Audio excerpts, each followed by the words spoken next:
It's time to do something with your paragraph. We are going to revise, edit, and then publish all in one day. So we're going to blitz this work.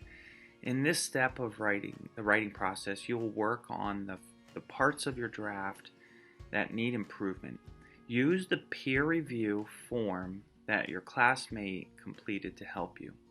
Now, we haven't done that. I actually skipped that process right now because we're virtual and I want to just squeeze this paragraph into this week.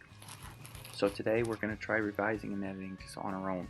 But typically what you would do is you would share your writing with a partner, a classmate, and your classmate would read it and give you feedback and tell you not only what you got wrong or what needs to be fixed, but also positive things about your paragraph and what you did well. We'll go over all that in another video, another lesson, another time. Also, use your own ideas. That's what you're going to do today about how to improve each part of your opinion piece. This checklist includes things to think about as you revise. So I'm going to read through this, but this slideshow is available to you. You might even want to use this as a split screen or have this open on your iPad as you look at your paper paragraph. Okay, it should be written in your writing journal. So these are some things to consider. Does my beginning or opening sentence catch the reader's interest? Is someone going to read this and think, oh yeah, now this is something I'm interested in? Or maybe your paragraph is going to begin with a clear topic, a catchy beginning, and whoever reads it is going to think, I disagree, but this is so interesting, I want to read more. See? Do I state my main idea clearly in the first paragraph or sentence? Do topic sentences clearly state the supporting reasons? Are your reasons obvious? Do I use explanations, details, and facts to support my opinion? If not, you want to make sure, go back in, take a look at your reasons, and explain your reason clearly, giving details and facts to beef up why you think what you think. Do I use linking words to connect my opinions with my reasons? Don't just leave ideas or concepts hanging out there. You want to always bring it to your opinion. Remember the mentor piece. Go back and look at that if you need to. Is my conclusion interesting? Does it sum up my main points? And do I use a variety of sentence types? You want to make sure your writing is interesting or else nobody's going to read it. Writer's craft, using comparatives and superlatives. You know what, I'm going to skip this. Edit. After revising your opinion piece, so revising is like changing whole sentences, putting new ideas in. You might want to even use sticky notes to write more ideas. It could even require you to rewrite parts. And now it's time to take your paragraph and polish it and get it ready to publish, okay? So after revising your opinion piece, you will edit it. When you edit, you read very carefully to be sure to find any mistakes in your writing. Here's a checklist of some things to look for as you edit. Are all your sentences complete? Did you begin each sentence with a capital letter? Did you use capital letters for all proper nouns? Does each sentence end with a correct punctuation? Have you used commas correctly? Are all of your words spelled correctly? So these editing ideas, you would really do this throughout. You're going to edit while you're writing the first draft. You're going to edit even while you're revising and looking for other things. But this happens right before hitting the publish button. So in actuality, editing would happen after you speak to text or type your paragraph into KidBlog, which is how we're going to publish our paragraphs. You want to go back and read everything you wrote and make sure it's just right. Then publish. You can use these editing marks to mark any errors you find on paper. You can't do this on screen unless you take a screenshot and then mark up with marks, and that's really superfluous. You don't need to do that. You just edit, right? But these marks are good to know, and if somebody were to give you a piece of paper and edit, this is what you might see. This paragraph from an earlier draft of the mentor text shows how to use editing marks. And you can see after zoo here, the editor is suggesting to put in a comma. So the museum would be a better field trip than the zoo, and then put in a comma here, or a period. And then start off a new sentence with capital letter for A. At the zoo, comma, and then lowercase the B for bears might be hiding in caves. This says this was to put in an apostrophe. That's what that was. We'd So we'd wait for hours, and finally, here you put in an L to correct the spelling, and finally say, and then put in quotation marks here, forget it. The seals, and they accidentally doubled up the word seals. So this is almost like this kid typed the paragraph, the essay, and then printed it out, and now it's being edited. Again, this in the 21st century, like nowadays, this won't happen. But when I was a kid, it could. In fact, I could actually picture in college this happening. Language focus, capitalization, and punctuation. Every sentence begins with a capital letter and ends with a punctuation mark, such as a period or question mark or exclamation mark, right? However, capital letters and punctuation marks are often used in the middle of sentences as well. We use capital letters for proper nouns, such as people's names. We use commas between separate parts of a sentence. Also, I'll tell you, when using dialogue, which is the next part of this slide, you will put punctuation like periods and question marks in the middle of sentences as well. Example. Quoting dialogue. Use quotation marks around the words that people speak in text. Place a comma inside the end quotation marks if your sentence continues beyond the dialogue. We want Chinese food, comma, and then quotation mark, the kids said. Apostrophes. The apostrophe has multiple purposes. Some apostrophes indicate possession. Others replace missing letters in contractions, such as shouldn't or your, forming possessives.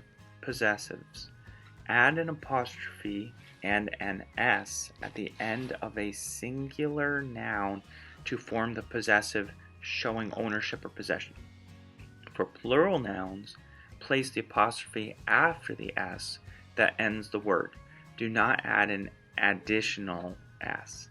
Examples: Ruth's bicycle, Chris's goldfish, many lions' coats. Notice how it's kind of weird. It's a little different to read the possessives.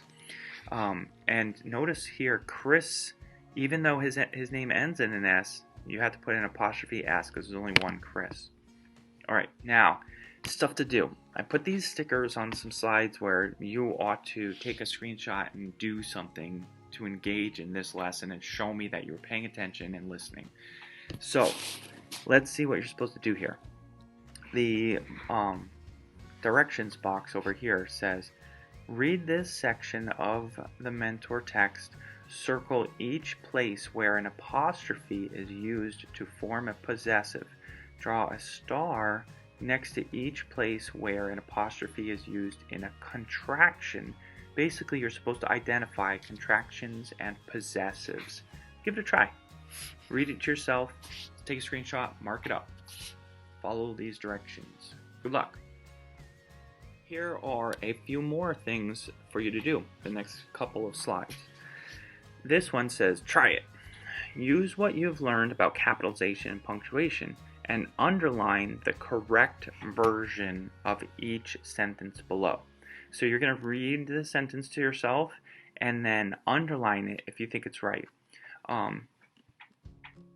So my favorite book is Alice's Adventures in Wonderland. Is that correct, or is this one correct? My favorite book is Alice's Adventures in Wonderland. So look specifically for capitalization and punctuation. Punctuation could include commas, question marks, periods, exclamation marks, and apostrophes and quotation marks. Those are all forms of punctuation. Here's another one. Now use editing marks. So this is going to be kind of fun. Just give it a try. Take a screenshot and then use these editing marks to edit up these paragraphs. We should get an iguana, said Max. I saw one at the zoo in San Diego. It was really cool. So this is some dialogue, but I think you need to make some changes in there. Use these marks to show the changes. That's just a big lizard, said Maya. I don't like reptiles, she told us. I said, let's get a rabbit for the class. Sarah's family has a rabbit, and it is really cute. The class agreed. Then we read a story called My Pet Bunny. The story taught us how to take care of rabbits. A lot of this is dialogue, and you're going to have to do a lot of fixing with quotation marks and commas and stuff. Give it a try. Now, for this one, all you actually have to do is check these off, but don't check them off until after you've done them. This says, now edit your opinion piece. Use this checklist and the editing marks you have learned to correct any errors you find. Don't worry about the editing marks, okay? You could, actually I take that back. You could worry about the editing marks, and you could actually do this on your paper. My original idea was for you to do this with using your writing journal, and you were supposed to import an image of your edited paragraph here. Make sure editing marks are visible. I want to see your editing. So you should go through and check, are all your sentences complete? Did you begin each sentence with a capital letter? If you didn't, then draw those 3 lines. Also look for proper nouns. Those need to be capitalized. Does each sentence end with a correct punctuation mark? If not, then you'll put in a punctuation mark and then you circle it to say, like, this needs to be here. Have you used commas correctly? If not, stick in a comma, circle it, or I think you draw that little tent saying a comma belongs here. Are all of your words spelled correctly? If not, then you circle them, or you fix a spelling, or you put a tent saying what letters need to be in there and delete certain letters. You could fix up your spelling that way. Do this in a different color, like use a marker or colored pencil or something, if you're interested in really like jazzing it and showing me that you definitely listened to this video and followed directions and did exactly what you're supposed to. Okay, that would be for work. That would be like, I really want to impress Mr. Wyman, and here is what I did with my editing. Here's some additional tips. Read your writing out loud. This I definitely want you to do. This will help you discover missing words and awkward phrases. Ask yourself, does that sound right? As you read, listen carefully for stops and pauses. These are places where punctuation often goes. Ask yourself if you are missing any punctuation. You want to tell the reader where to pause and where to think. And so you need to put punctuation in there if it isn't in there. Read your opinion piece over at a slow pace at least 2 times. When reading for small details, one reading is not enough. Give that a try. And finally, we're going to publish our work. So this lesson has this to say about publishing. On a computer or separate sheet of paper, create a neat final draft of your opinion piece. Correct all errors that you identified while editing your draft. Be sure to give your opinion piece an interesting title. You definitely need to do that. In fact, Kid Blog, where we're publishing our work, won't let you publish unless you have a title. Read aloud your opinion piece to your class or to a small group of your classmates. See if you can convince them of your opinion. Use your opinion piece to create a newspaper editorial. That's pretty elaborate. Create a poster using your opinion piece and drawings or photographs from magazines or newspapers. So it really depends on what we're using this persuasive writing for. This particular lesson or assignment is a practice piece. Next week, we're going to begin working on things that we can really use. Still, though, in practice, try and convince me that your classroom pet idea is a winner and we need to get it. Technology suggestions. Upload your opinion piece onto your class. Alright, you already know we're doing that. Kid blog, the link to it is on the classroom website. I'll put a link to it in the Google Classroom along with all of this. Good luck. I can't wait to read your paragraphs and read each other's paragraphs and comment on them.